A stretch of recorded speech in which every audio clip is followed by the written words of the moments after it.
By 2030, we will have 70% of our electricity coming from renewables. You will see solar parks as you drive through the countryside. You will see, I think, movement, would you believe, to hydrogen cars and not electric cars. So anybody who's bought a Tesla can probably need to think again. The Architects of Business with EY Entrepreneur of the Year, telling the inspirational stories behind Ireland's most successful entrepreneurs. Hello and welcome to the Architects of Business, made in partnership with EY Entrepreneur of the Year, where you'll hear the inspirational stories of some of Ireland's most successful entrepreneurs. I'm Sonya Lennon, broadcasting remotely from my home at this time. And on this week's show, I chat with John Mullins, the executive chairman of Amarenco Solar, an Irish energy company who believe that sustainable sun energy can curb climate change. They're harvesting all around the world and in Cork. If you haven't already done so, click subscribe to get brand new shows directly into your feed. You are very welcome to the Architects of Business, John Mullins, Executive Chairman of Amarenco Solar, a company that the general public might not be hugely familiar with, but a huge amount going on in the background. And John, in a way, you have reshaped the understanding of solar in Ireland from a very good position within the energy sector. I guess looking back at your story, it maybe started in a very, very different place. You're a Cork man, loud and proud, and your beginnings wouldn't necessarily have pointed to this position. No, probably not. My mother grew up on the street where we have our headquarters, would you believe? And that's so amazing. There's a bit of nostalgia attached to that. My father was a painter decorator in Cork Corporation, worked with the council, and my mother was a part-time cleaner and used to clean the offices in AIB 66 South Mall, which is one of the great edifices of Cork City. And we were in a 2 up, 2 down in 4th Street. I was born in just south inner city, and we were waiting for a council house until I think 1976, and then we moved to the north side of the city into a brand new estate at the time, which is Knocknaheeny at the very top of the north side. And I went to the North Monastery. I think when I moved from Sullivan's Quay to North Monastery, I think the brothers up there thought I had some reading deficiency, so I was put on special reading duties in 2nd class, and then I gradually improved. I suppose that the education was good. The brothers were quite strict, but in my view, quite fair, and had a good education. And I did everything sport in the North Mon: athletics, basketball, hurling, football. Just loved everything like that. And as my mother said, it kept me off the street. So I was the first member of my family on both sides to go to university. And so the leaning towards the sciences, when did that emerge? Maths I was strong in maths going through primary and secondary school. And then, of course, then you got exposed to science in junior cert or inter cert as it was. And then I chose physics and chemistry. So quite clearly, my senior cycle was definitely orientated towards the sciences because I had a bent in that regard, and I was doing quite well. So I would say, I have this experience out with my own kids. Like, they're now in college, but more recently they would have gone through that cycle themselves. And it is very difficult for kids today and kids back then to understand what the hell am I going to do when I grow up. I suppose at the time there was kind of a points race, as there is today, to get into the top level courses. Because of a scientific bent, I had no interest in medicine or dentistry because I hate blood. So I then went for electrical engineering, and that's how I ended up in UCC in 85. So I'm sure you thrived in that environment with your learning and your drive to improve. What happened straight afterwards? And I suppose in terms of when I left college, I mean, I enjoyed myself in college, Sonia. Anybody who knows me knows that I'd be a I'm getting a well-rounded sense of individual. that, John. I'm getting a sense of it. So I used to debate with people like Brendan O'Connor and people like that in college. Brilliant. And I was in a rock band and all of those things that you had to do. But then try and keep it. I think there's another podcast in here somewhere. No, there's not. What I'd say is that I enjoyed my time in university, and I suppose in '89 it was a terrible time, Sonia. You might remember. I mean, it was not a great time. It was ahead of Jack Charlton's 1990. There weren't that many jobs, and it was highly competitive to get a job at the time. And I was fortunate that I got an offer of a position by ESB. And I ended up going to Dublin at 21, living in Sandymount in an interesting rental, and started work for ESB back then. And within about a year, I was keeping the lights on by night in the National Grid Control Centre. Which was a fabulous experience. Because your career is kind of defined by this prescience, this sort of almost predictive ability. Where did that come from, and what drove you to that particular area? People in life, I think, Sonia, have intuition, but intuition is always informed as well. So your intuition gets improved with experience, and as a result, you see certain trends happening. And I think that's one of the things I would have learned through the EY program. A lot of entrepreneurs see things around corners that most people don't see, or they see solutions for problems that people haven't asked about yet. And I think that really is kind of core. So I suppose if you go through your journey in life and you're forever questioning or challenging either yourself or the context which you're in, you'll always actually start thinking about what's next. So, I mean, I've had plenty of examples of that, even prior to Amerenko, where you take bold moves essentially with a company and you push the envelope out effectively. So, but you see certain trends and you read certain signals. You don't always get it right, by the way, because, there's always going to be failure as well as success. But you try and use the wealth of your experience as you've built it up to really refine that intuition. But at the end of the day, I'm an engineer, Sonia. When I try and make a decision, I always actually look at what the debits and credits are or what the decision tree actually looks like.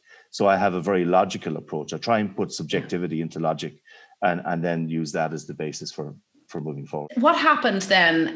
What was the duration of ESB and what happened next? I mean, over a number of interactions, I was there for, I think, 8 years in total. I worked in operations. I worked in distribution. I worked in, as I say, the control center. I worked with then more laterally with ESB International and was involved in their biggest investment still, I think, overseas, which was I directed the project in Amerenko outside of Bilbao, which was an 800 megawatt power plant. So I think at the time I was about, 32, 33 years of age at Amazing. that stage. So, yeah.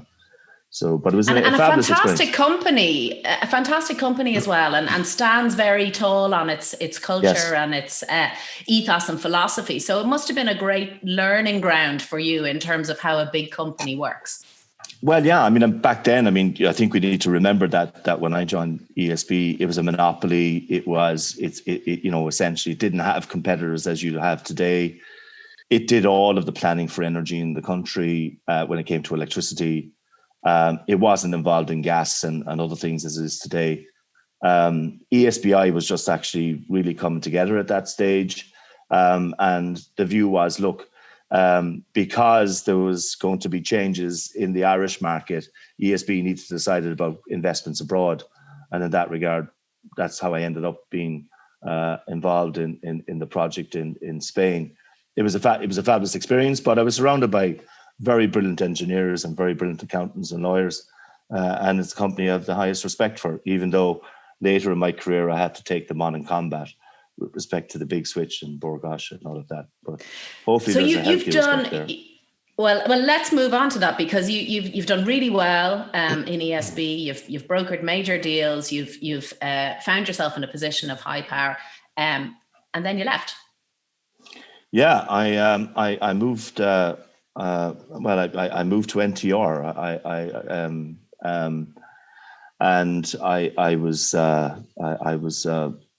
I suppose Jim Barry, who now heads up alternative investments for BlackRock. I knew him from my university days. We met and said, look, would I be interested in going across? Because they had just taken 51% of electricity, if you remember that. Eddie O'Connor had founded that. And I went in to NTR to really assist in terms of understanding where that business was going to go. And that business grew very rapidly. And I remember the first movements by electricity into Scotland and then into the United States. And of course, that business was sold for 1.8 billion enterprise value. And as we speak, Eddie's going through, excuse me, a similar exercise with his second company, Mainstream. But you were surrounded by people who were entrepreneurs and corporate entrepreneurs. And during that journey, excuse me, during that journey, we ended up going to the United States and setting up an ethanol business with Richard Branson's people in Nebraska, Indiana, and Tennessee. In fact, it was a great opening in northwestern Tennessee of our ethanol plant, which was 100 million gallons of ethanol. Remember, this is alcohol, right? And it was in a dry county. So if you wanted a drink, you had to go all the way down to Memphis to have one, right? So 3 hours away. But we were producing 100 million gallons of ethanol, which, by the way, was being splashed into gasoline in the United States. So we were converting corn to ethanol and then creating distillers' grains that went off to Texas steers to produce the beef in the United States. So, but that business now was then combined with another business, and it's now on the NASDAQ. So the origins of a NASDAQ company actually originated through that experience. But I wasn't there for the listing because I got a phone call one day getting off a jet in Pittsburgh. Would I be interested in heading up board? Gosh, I said to myself, look, I'm 39 years of age. Jim Barry's not going anywhere. So I decided, look, I'd go for the interview. And I gave them a certain vision about the fact that they needed to be a dual fuel utility, that they needed to get into electricity. They had a big gas background, and that was about it. They were about to build a power plant in Whitegate in Cork. And I had that renewable experience as well. So that vision was there from the start. Yeah, you thought even before. Yeah.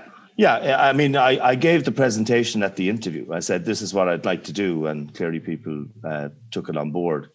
And I implemented that program over the 5 years. And I remember going into Padraig McManus, who was the ESB CEO at the time. I knew him, of course, I hadn't worked in ESB.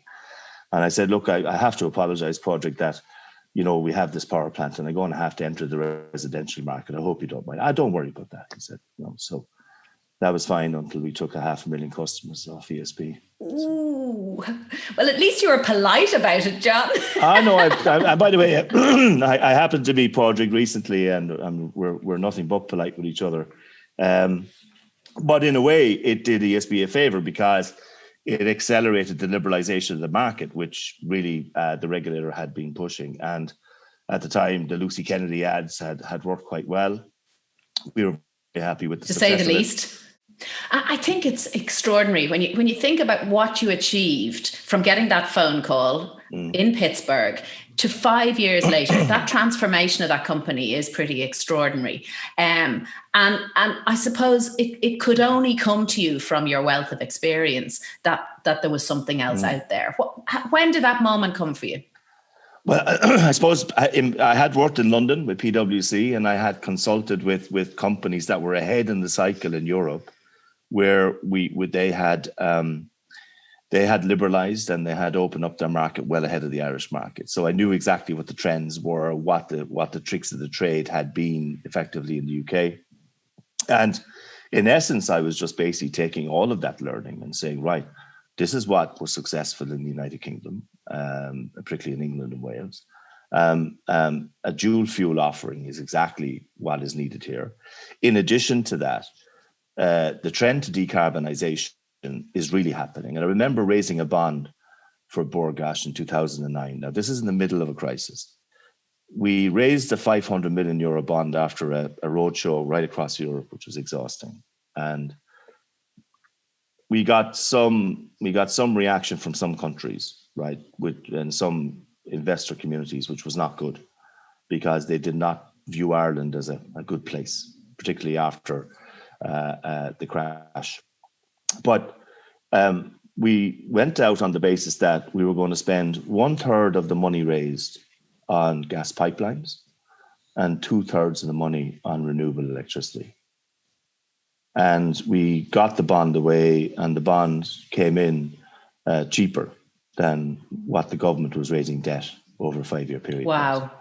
And primarily because we were seen as a more solid bet than the sovereign at that time. And remember, the Troika were just about to join us in Marine Street at that time. That's extraordinary. So with Amerenko then, when did that begin its journey? It began when I became unemployed on the 1st of January 2013. Fair enough.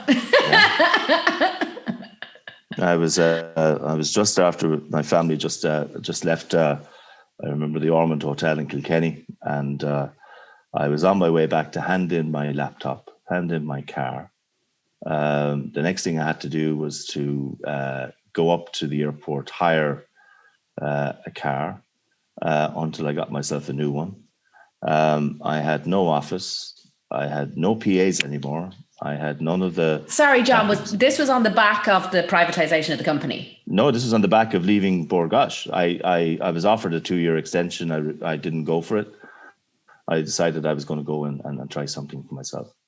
So self-inflicted unemployment. Self-inflicted unemployment, a personal choice. And you had to have the confidence that you were going to go and do something. So I had some personal reserves and decided that I'd go and look into what was essentially an emerging opportunity for me, which was the idea that solar was going to happen. It was accelerating its prevalence in international energy markets because the price of solar panels was coming down, as were inverters and all of the kit attached to this. So therefore, it's becoming a lot cheaper. And I hooked up with a number of former colleagues, and we created a company basically. And then I went about raising money, raised the first 500,000, tried to raise 150 million with a very prominent bank in London, did a roadshow there, failed miserably. But we had one project, and there's a picture of the project, not the one you see behind me, but further up the boardroom. And I had to raise 5.2 million euros of retail money to make it happen. So I had to make something like 300 cold calls to pension brokers across the country to get this project over the line. And we kept on telling the German company that the money's on its way, the money's on its way. But we finally got there and closed that. And then fortunately, we got the support of Ian Quinn, an entrepreneur himself out of Cregana, and he invested in a couple of assets which we pulled together for him. And then we also then went out and raised more retail money, but more formally through people like Harvest Financial Services and Cantor Fitzgerald, who we now have a very good relationship with. And by the time we knew it, we had 5 plants in France. We didn't have a fund. They came from different sources. It was a lot of knocking on doors to raise the money for each of these. But we had the capability to understand the engineering in the team and also understand the corporate finance. There was about 5 of us at the outset. We now have over 140 people working for us worldwide. And amazing. I think we have done... Can I ask you, John, deals. 24 deals. Now, 24 deals in terms of financing. Yeah, 24 projects, portfolios. Yeah. Yeah. financing. So it's interesting because the model of this business is extremely hungry. So you need to keep raising the funds to release the potential in the company, and yet it is unbelievably revenue generating. Well, the beauty of renewable projects generally, whether it's wind or solar projects, is that, for every €1 that you earn, you'll probably get about 82 cents EBITDA. That's quite a margin. Yeah. So the operating costs of renewable assets are actually quite low. But that's why we leverage them, and we get banks to come in to take at least 70% generally of the capital cost of these assets. And then we would add 30%. And in that regard, we've also added things like junior debt and crowdfunding as part of the mix.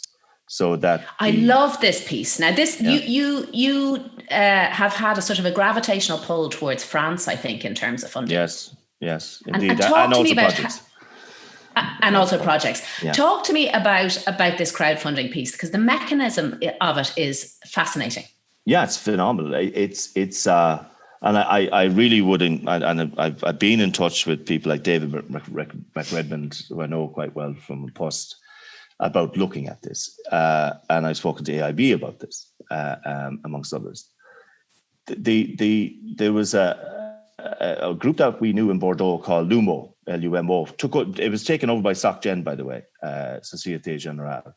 And they started this process of putting a picture of a project up on the portal and inviting people basically to put €100 or €1,000. The average investment in these projects on a crowdfunding basis is about €1,200. So people were putting savings essentially in there, but they were guaranteed 4.5% per annum. Now, show me a deposit account that will give you 4.5%. And you get paid ahead of the developer, behind the senior debt, but ahead of the promoter of the project. So in essence, unless something catastrophic happens to a project, you're assured that your money is going to be there and you'll get repaid. And it's underpinned then by a financial institution who are putting up the capital.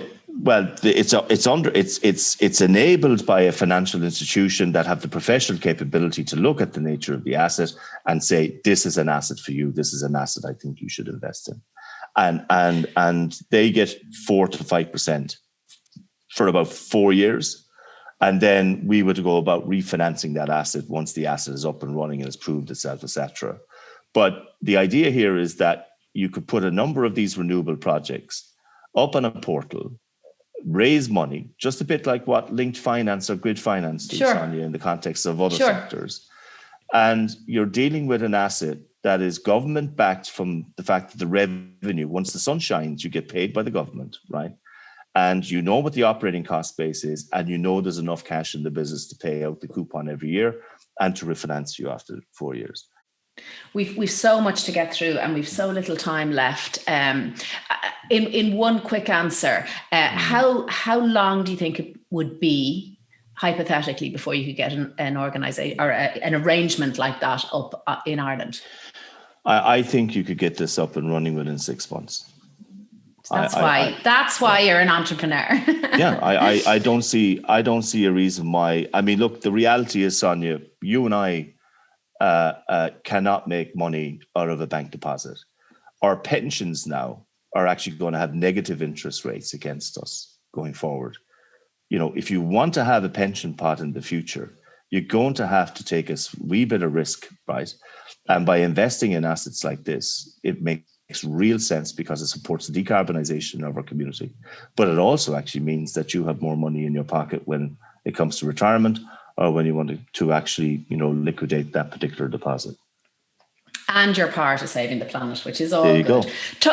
Talk to me about Cobh, because I think for the average listener or viewer, the decrease in costs in solar power has been quite extraordinary.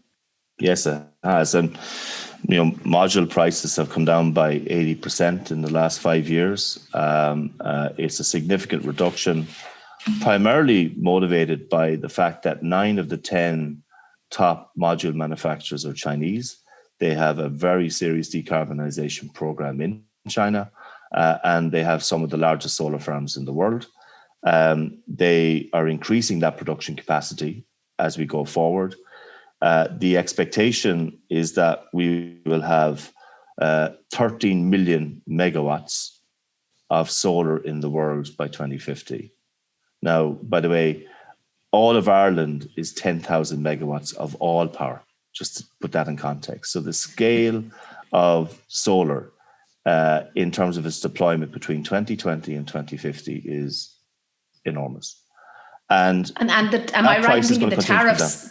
Yeah, the tariffs have only just been released now for Ireland, is that right? Yeah, so we just put a competition in, and you talked about Cobh. Cobh is now qualified. We won 40 megawatts through 8 projects this week. We'll be building next year in Ireland for the first time, which we're delighted to say is a big plus for us. I was one of the first to go out and meet the farmers 5 years ago, and they've stayed with me, and I'm thankful for that. But we have a number of other projects on the way.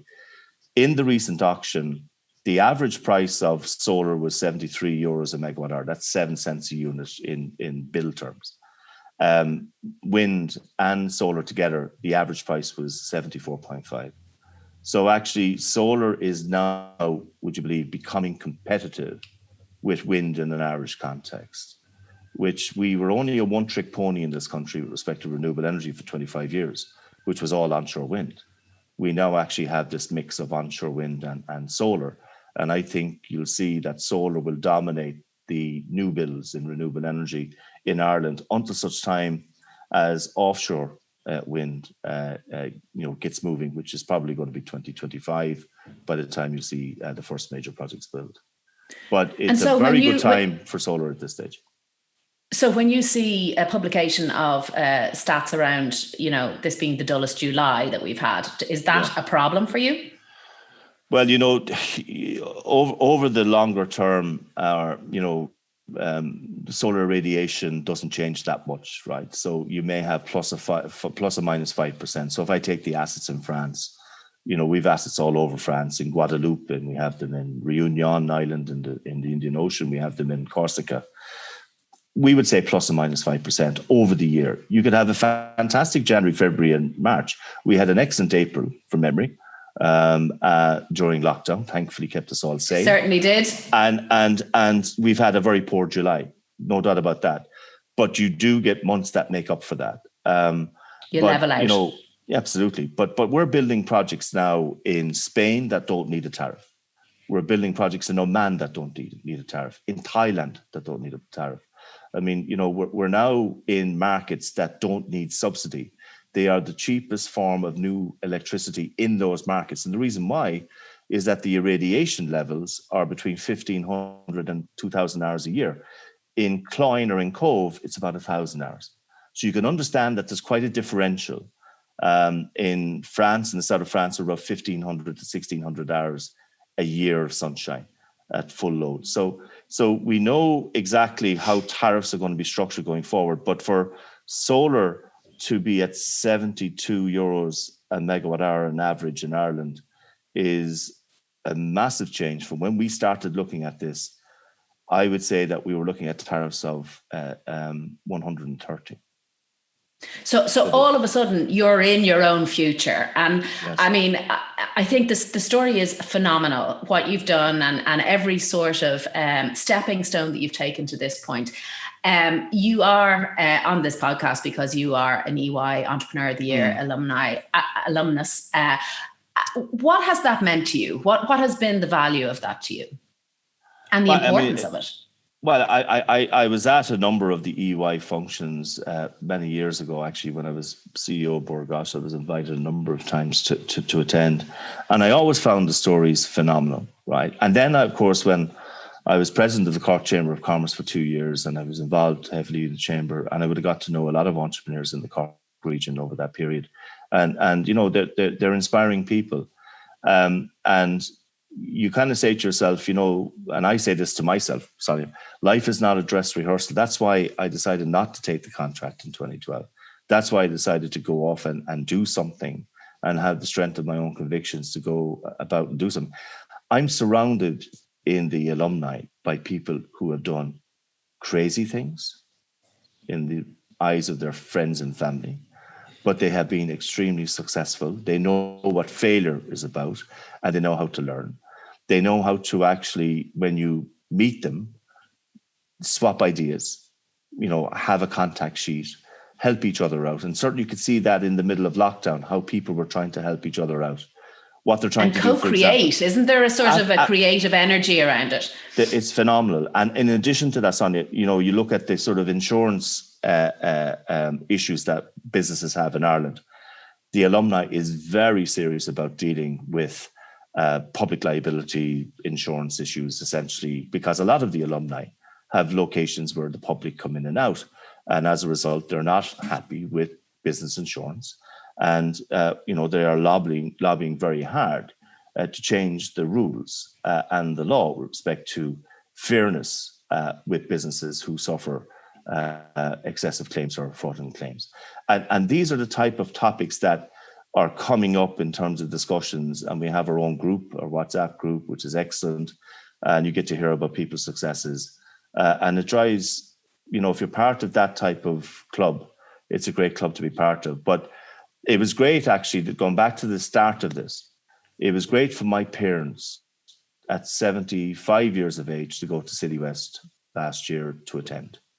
And I've never seen my father in a tux, but he was looking quite dapper on the evening, I can tell you. I'd say he was. And my brothers were there, my 4 younger brothers and my family. And it was a fantastic experience. And I suppose, it's the kind of a culmination, let's say, in terms of your travel through the career. There's probably only one thing left that I'd like to do, which is try and get Amerenko into a position with my colleagues where we would be an IPO candidate and see that. Well, I'm looking at your predictions.